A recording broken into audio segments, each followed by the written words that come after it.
Assalamualaikum warahmatullahi wabarakatuh. Ini adalah perjalananku ke sekolah binaan. Ya, kira-kira memerlukan waktu 2 jam ya perjalanan ini. Oke, kita lihat nanti perjalanannya seperti apa. Baik, ini sudah sampai di Warung Kiara sekitar 1 jam 15 menit lah sampai di sini di Warung Kiara ini. Dan sekarang kebetulan sudah masuk Bantar Gadung, sudah melewati kebun jati. Ya, ini kita akan melewati kebun jati. Perjalanannya masih lumayan dan jalannya juga tidak mulus ya. Kebun jati ini kalau kita lihat ini udah besar-besar lumayan ya. Tapi ya sedikit agak ini kalau jalan ke sini agak apa ya, agak malu. Karena apa? Jarang mobil, jarang motor gitu. Tapi mudah-mudahan ya tidak ada apa-apa. Ya terutama mah kalau sedikit agak takut itu ya kalau kendaraannya ada apa-apa gitu. Nah ini sudah menuju lebih dekat lagi. Tapi belum begitu banyak perumahan ya, belum banyak rumah-rumah.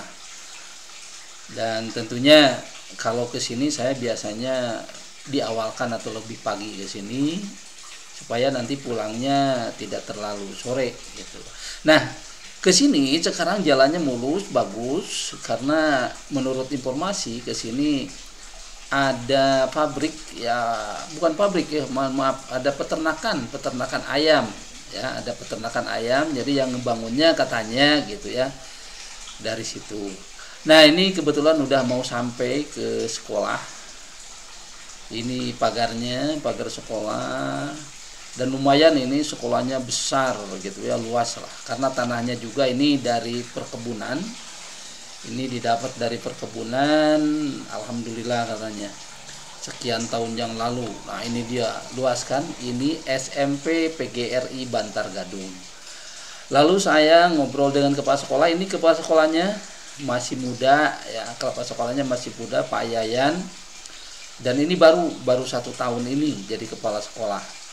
Yang pertama kali saya lakukan ini sesuai dengan awal tahun, itu saya mencoba memeriksa kelengkapan dari PPDB. Ya, maklum kita harus benar-benar yakin bahwa siswa tersebut adalah ada gitu. Nah, kebetulan di sini lengkap gitu ya, administrasinya lengkap. Ada warna biru, ada warna merah, yang biru laki-laki, yang merah perempuan. Alhamdulillah semuanya lengkap, tetapi masih ada kekurangan sedikit karena ada permasalahan yang lulusan MI.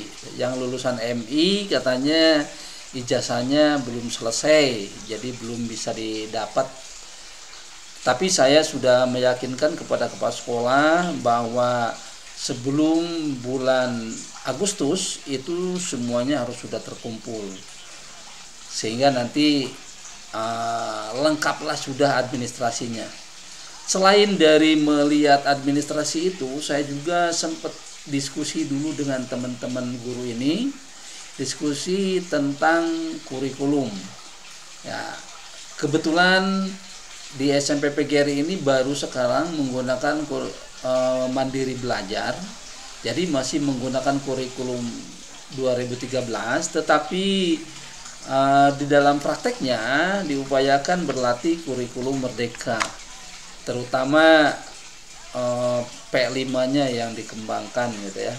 Dan saya menyarankan kepada Bapak kepala sekolah dan guru-guru untuk masuk di PMM, di IKM ya, sehingga nanti kelihatannya aktif dan bisa belajar di situ, karena di situ banyak ilmu-ilmu yang kita butuhkan untuk pengembangan sekolah, terutama pengembangan kurikulum merdeka ini.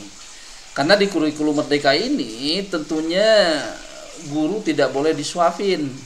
Guru itu harus mencari belajar sendiri. Nah, ini Bapak Ibu guru, ini kebetulan kesiswaannya dan kurikulumnya baru juga, baru-baru semua, anak muda semua, luar biasa. Dan ketika saya bertanya tentang administrasi kesiswaan, administrasi kurikulum, wah itu kalau untuk kesiswaan sudah siap gitu ya, dan untuk kurikulum itu baru dipersiapkan karena pada hari ini dia sangat baru sekali dan saya maklumi lah gitu, saya maklumi. Sebenarnya seharusnya ketika mulai belajar itu harus sudah selesai. Dan tentunya ibu guru ini bertanya tentang bagaimana sih cara membuat penjadwalan gitu kan. Penjadwalan untuk P5-nya mau sistem blok atau disebar ya, makanya saya serahkan kepada sekolahnya.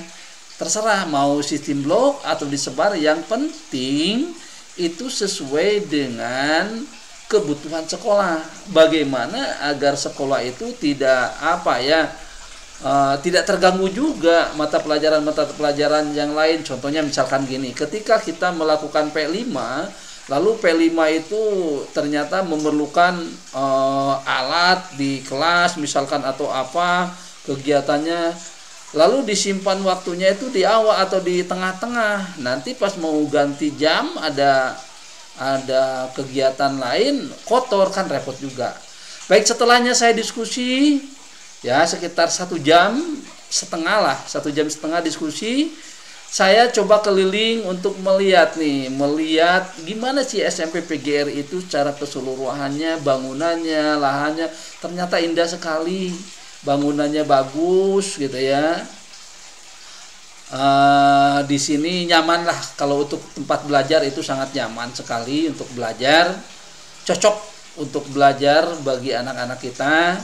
Dan ini tentunya sekolah yang sangat strategis sekali. Kita lihat tuh lapang yang di cornya itu juga luas, ada lapang voli, ada juga ini tempat olahraga buat anak-anak. Nah ini dia siswanya, siswa yang sedang melaksanakan MPLS. Nah ini saya meyakinkan jumlah siswanya, ternyata jumlah siswanya itu yang baru itu 124. Ini luar biasa sekali, karena tahun kemarin itu 108 itu termasuk dengan kelas jauh. Kalau sekarang kan tidak boleh ada kelas jauh, jadi semuanya di sini terfokus gitu kan, dan tidak menerima lagi kelas jauh, jumlahnya 124. Nah, saya tentunya harus meyakinkan betul nggak 124, ternyata it's okay. Ya. Baik Pak, pingin ngobrol nih Pak, kalau siswa kan siswa di sini sekarang jumlahnya 124 yang baru ya. Yang baru ya Pak. Yang baru 124. Kalau yang tahun kemarin yang kelas 7-nya itu 108 apa 116? 108 108 ya. Dengan kelas jauh kan. Ya. Kalau sekarang mah 124 itu di sini doang. Di sini kan aja. Kelas jauh tidak ada, ya, tidak diterima. Nah, sekarang pertanyaannya, triknya apa sih supaya bisa siswa itu meningkat seperti itu?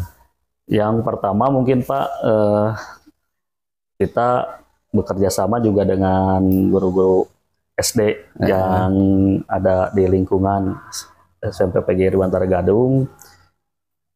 Yang kedua mungkin ya kita memperlihatkan hasil karya selama 1 tahun pembelajaran siswa di SMP PGRI Bantar Gadung ke orang tua melalui kenaikan kelas. Jadi kenaikan kelas itu kita dalam menampilkan hasil-hasil karya siswa gitu.